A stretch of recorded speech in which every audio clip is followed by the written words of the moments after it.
Believe చేస్తాం బాబాని. షిరిడి కూడా వెళ్ళేసి వచ్చాము. అంటే మేము అనుకుంటే అవుతుందనే నమ్మకం మాకుంది. లాస్ట్ టైం కూడా మా అమ్మాయికి వీసా కోసం ప్రయత్నం చేస్తే బాబా దగ్గర వచ్చింది. ఇప్పుడు కూడా ఆమె కొంచెం మంచి సెటిల్ అవ్వాలని బాబాకి దగ్గర మళ్ళీ వచ్చాం. అప్పుడప్పుడు వస్తున్నాము. బాబా నమ్మితే వీసా వచ్చింది. ఇప్పుడు కూడా ఆమె కొంచెం ఆమె బాబుకు దూరంగా ఉంటుంది కొడుక్కి.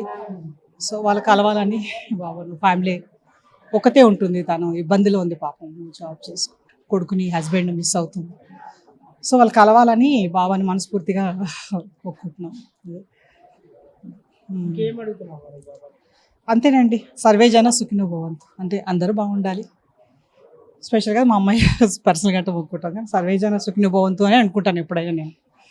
ఇంకా అంటే ఇప్పుడు మీ అమ్మాయిదే కాకుండా ఇంకేమైనా సమస్యలు అంటే ఏమీ లేదండి, నాకు హ్యాపీగా మీకు కోరికలు. ఏదైనా ఇలాంటి మిరాకిల్స్ ఏదైనా జరిగాయి?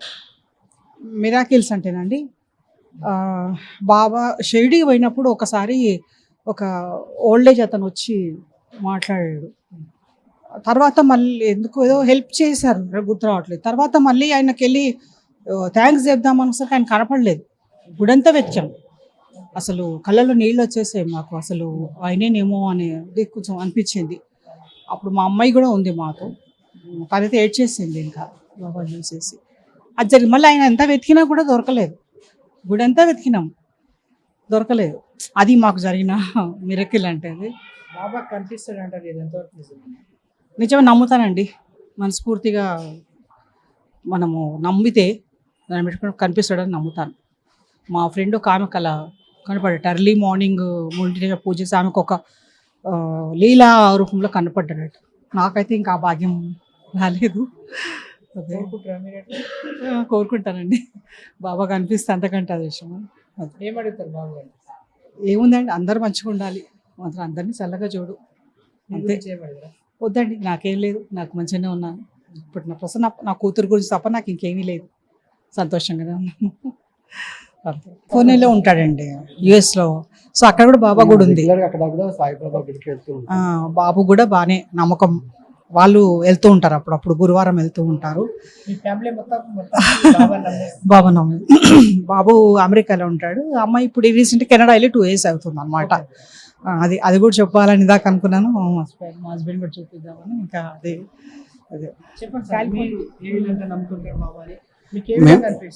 మేము ఫస్ట్ టైం వెళ్ళినప్పుడు యాక్చువల్గా ఆ టైంలో షిరిడి దగ్గర చాలా వరదలు వచ్చి ట్రైన్ చాలా లేట్ అయింది.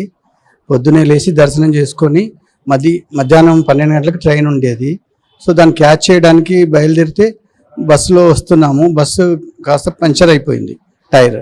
ఎలా అని అనుకునే లోపలనే దిగేసరికి ఒక లారీ అతను వచ్చాడు. లారీ అతను తీసుకొని వచ్చి మమ్మల్ని కరెక్ట్ టైంకి స్టేషన్లో చేర్చాడు. అది దేవుడి దయ వల్లనే జరిగిందని మేము అనుకుంటాము.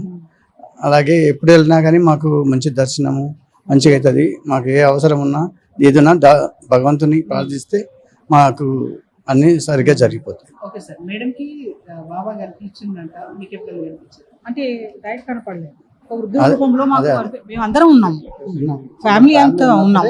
అప్పుడు అతను వచ్చి చెప్పారు, ఏదో విభూతి కూడా ఏదో ఇచ్చినట్టు గుర్తుంది. తర్వాత ఆయన కోసం మళ్ళీ వెతికాం, గుడి అంతా కనపడలేదు, మళ్ళీ కనపడలేదు. అది మాకు అట్లా అనిపించింది. అట్లా మామూలుగా ఎప్పుడైనా డైలీ మేము ఇంట్లో కూడా డైలీ బాబాకు దండం పెట్టుకుంటాం. ఒకసారి ఏమవుతుందంటే, మనం బాంబే వీసా కోసం వెళ్ళాము. అప్పుడు బీచ్ ఏమని నడుస్తుంటండి, ఇంట్లో ఉన్న విగ్రహం లాంటిదే మాకు ఇట్లా అడుగు వేస్తుంటే చెప్పులు పట్టుకొని నడుస్తున్నాము. ఎదురుగుండా బాబా అంటే కొంచెం కాలు విరిగిపోయి ఉంది, కొంచెం కొట్టుకొచ్చింది. అవ్వ నాకు ఎంత ఏదో డిసప్పాయింట్ మూడ్లో ఉన్నాం, వీసా రాలేదు. సో తీసుకొని మళ్ళీ దండం పెట్టుకుని, బాబా ఇక్కడ నాకు ఇట్లా కాలు పెట్టబోయాను, అలా ఉన్నాడు. అదొక మిరకల్ అనిపించింది అండి నిజంగా నాకు.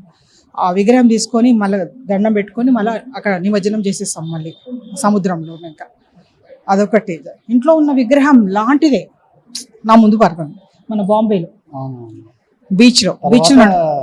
నెక్స్ట్ వీసా వచ్చింది తర్వాత హైదరాబాద్ లోనే వచ్చింది మళ్ళీ మాకు, అమెరికా వీసా వచ్చింది. ఆ తర్వాత మాకు అదండి